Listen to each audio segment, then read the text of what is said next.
a boat tow company. The initial call that was made, these guys were sinking because a component of the boat was not working. Allegedly, they were sinking. And two things that stood out to me on this call is the coordinates that they gave this towing company. Which I looked up those coordinates myself. It's in the middle of bumfuck nowhere. So these motherfuckers were definitely en route. They had left the mainland when this Right. call came in.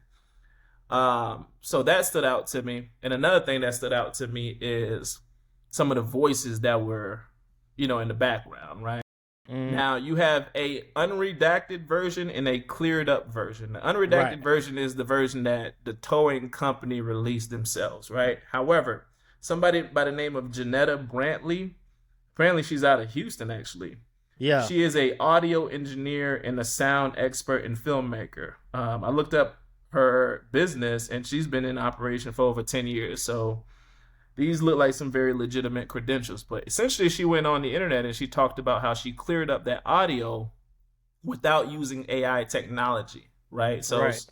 standard practices outside of AI technology, and in that cleared up audio, you can hear them calling Nolan. You can hear kids telling them get up. You also hear things along the lines of "Is he dead?" Yeah. All that commotion almost comes to light. And quite frankly, even outside of the edited audio, you hear his name, you hear a dude screaming, "Get the fuck up!" Like you hear all that outside of that edited audio. So I'll go first on this one, man. My take on this is enough information to put kids in jail, in my opinion, right?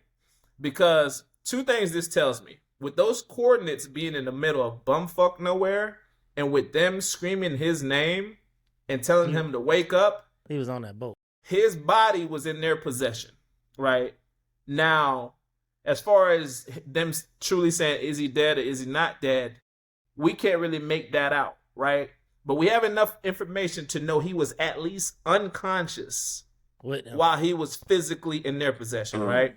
For sure. Based on the information that came out before that, it was said that he stayed behind on the mainland with one of the girls that he was trying to holler at. So we know that's not true because this puts his body in a whole different position, right? However, we also know that his body was found in the water, right?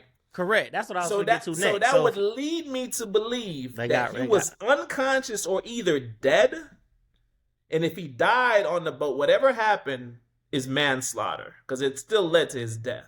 If he died on the boat, whatever happened is manslaughter. right. If he was unconscious, then it becomes first degree murder because they threw an unconscious body in the water and he drowned. Another thing that stood out to me, new information that came out, is along the lines of these autopsies that have rolled out. Apparently, the autopsy was missing his throat.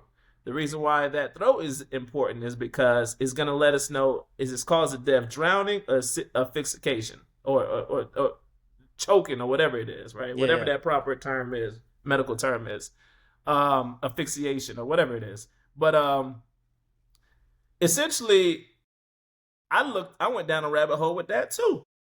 How does autopsies work, right? So it's not uncommon for them to remove vital organs and try to identify a cause of death. However, when the body is returned back to the family, those organs that were taken out to do separate studies are bagged up and given to the families along with the body, right? So for that throat to be missing in the independent autopsy, which the Crump They can get that secondary team that, did, yeah. that goes to show that there's a level of cover up associated with that. You see what I'm saying? Yeah. So now that makes people accomplices to murder. For This audio itself blows everything wide open, right? So that's my thoughts. I'm interested to get your thoughts. When I first heard it, I'm like, bingo, we got action. I'm like, I'm thinking like there's enough in the back, especially when they get those professionals and experts to come in and break down the audio. I'm like, I knew it was something fishy about it. You know, if they returned with his phone, his keys, I saw the mom doing an interview. They said the phone was empty, and they said the kid was like an avid, you know, social media kid. He constantly posted on what's it called? Which I believe Snapchat, is 2026. IG. This Yeah, is and standard kids. so he was like, they say it was hard to believe that nothing at all was in the Captured. phone. Yeah, in the phone when they searched it and when they unlocked it. So from the get go, they said the police and they approached it wrong. Like they didn't have any, they didn't take any fingerprints, the clothing, nothing like that initially. So all that evidence could be destroyed at this point. Even if they go back to him now, it have been what, weeks, months, like it like like all of that evidence that they could have captured in the beginning would no longer exist. So it'll be even harder to prosecute. But I mean, the audio is just, it's just so hard these days because how can you decipher AI? How you can decipher, like, people could create and do so much stuff, bro. It's like, is there really a fight with it? You know what I'm saying? Yeah. But that was my initial thoughts when I start getting this new.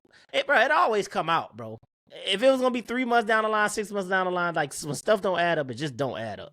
Yeah. And to be honest with you, even with the audio can be legitimized easy if they really want to prove that it's legitimate, right? Because you can hire, let's say, 3 independent audio engineers, give them the original tape, and tell them to clear that outside of AI, and you can get those. Because what was said is what was said, right?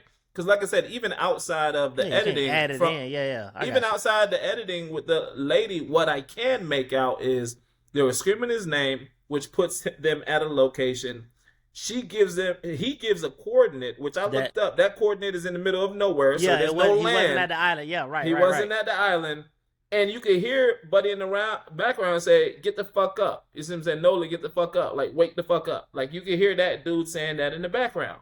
So either way, that at the end of the day, these are fucking teens, bro. Yeah, but also pressure bus pipes. That's enough to bring these kids in rooms individually and put pressure on them. What happened? Yeah, you see what I'm saying? At the end of the day, somebody going down is the one who actually committed the act. However, even if it was an accident, they're gonna hit him with that. Even if it was an accident, we just need to know what happened. Yeah, we just need to know what happened, because this now makes the story that you gave us illegitimate.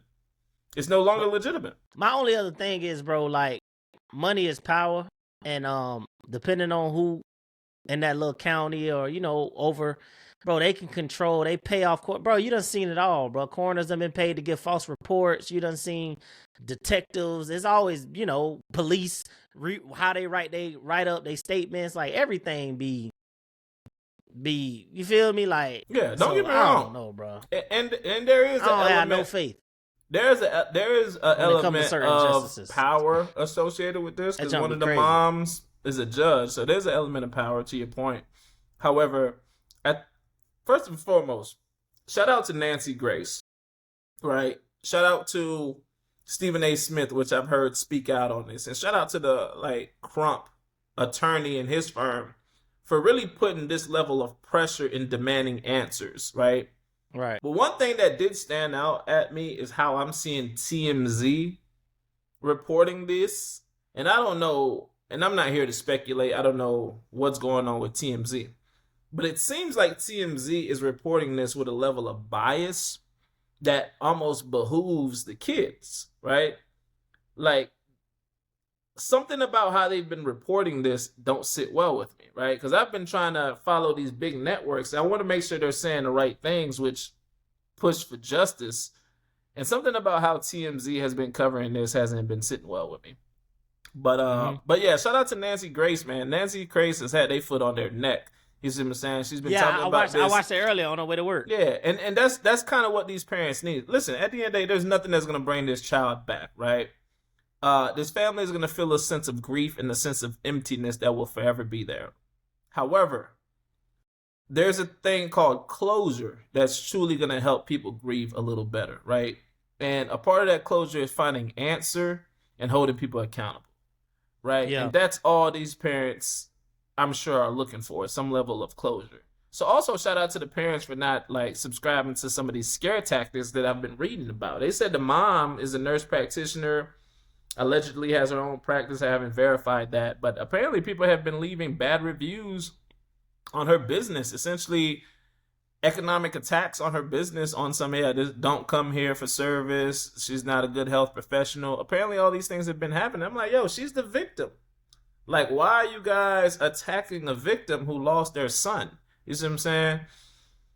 So it's been a lot, bro. This is quickly turning into like a race war. I hate to say it, but it's quickly turning into a race war. And I think I've heard Attorney Crump and the family try to push for is closure.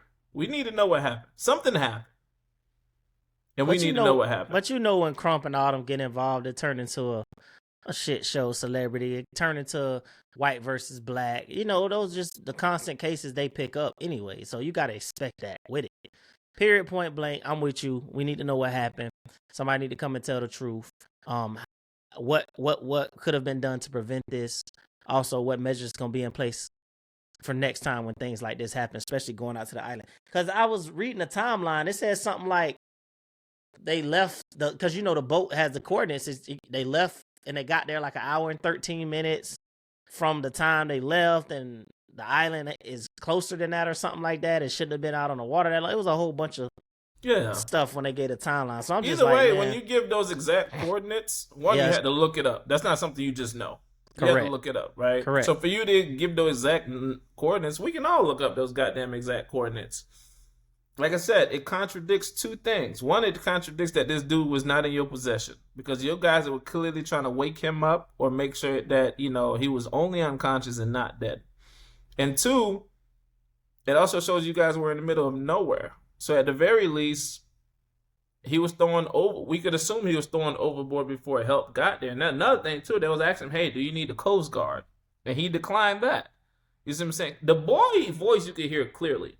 He declined Coast Guard assistance. If somebody is unconscious and there's no motive to cover up why ever he's unconscious, why are you declining assistance? You see what I'm saying? Like, if you call in somebody and be like, hey, I need EMS, right? And they say, hey, do you need, medical assistance too? And somebody's unconscious, why would I say no to medical assistance, right? Because Coast Guard is a form of medical assistance. You saw the coroner's report when they say the back of his head, the lower back of his head, redness. Yeah. Blunt force trauma, something like that. Or he probably fell back or that could be an element. Yeah, something like that. Yeah, something happened, man. And clearly they were drinking. He did say everybody. There was about 7 people on this boat with him. There's about 7 people on the boat total. He said everybody on the boat is under 21. And another thing, too, where I've seen people try to push a narrative is like, well, he probably was too drunk and got crazy. The fact that he's drinking underage is wild. First of all, if Nolan Wells was drinking underage, everybody on that boat was goddamn drinking underage. You see what I'm saying? But either way, y'all motherfuckers need to sober up real quick. We need to figure out what the fuck happened. You see what I'm saying? But they sobered up. They sobered up the lie. I'm surprised.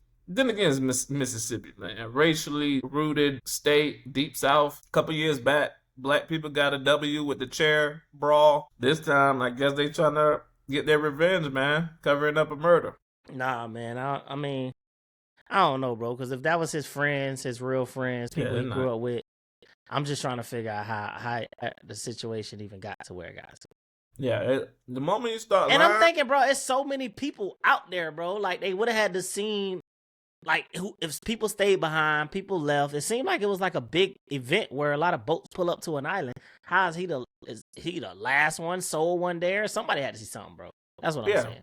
And that's pretty much we're in 2026, bro. We're in 2026. They mentioned this girl named Katie. They say he got off the boat to go holler at this girl named Katie. Where is she? And she claims that she don't know. She claims that the nigga wasn't on the island with her. Like, there's been so many stories. And the other thing, too, is like, okay, let's say he did get off the boat to go holler at a girl. It still don't explain why y'all have his cell phone. Like, and keys. Talking about he left it. My nigga, I don't take a shit without my phone.